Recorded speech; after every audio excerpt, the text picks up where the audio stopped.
Hi, my name is Triadafilopoulos. I'm an assistant professor of political science at the University of Toronto, where I teach courses in public policy at the University of Toronto Scarborough and the School of Public Policy and Governance. I've been interested in the politics of immigration and citizenship in Canada and Germany for quite a while, and most recently I've been interested in questions of religious accommodation in both countries. Both Canada and Germany are federal states, so it's tricky for us to talk about national models. Oftentimes Canada is classified as a multicultural country, and in fact it is, as it has an official multiculturalism policy. Germany, on the other hand, is classified as a non-multicultural country, and in some ways a country that has built its self-identity against multiculturalism. What I've been interested in exploring recently is how questions of religious accommodation play out in these two federal states, but across provinces in Canada and federal states in Germany.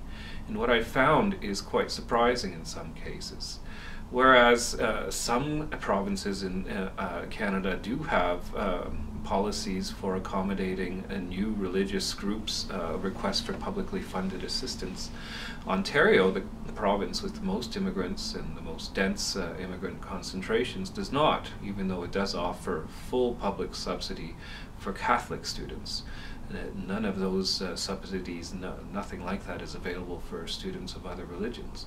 If we look at Germany, many federal states now are beginning to experiment with pilot programs aimed at bringing publicly funded Islamic instruction to schools. And this is quite interesting given that what we just said, Germany is considered a non-multicultural country. And we see some interesting programs in North Rhine-Westphalia and in Hamburg and elsewhere.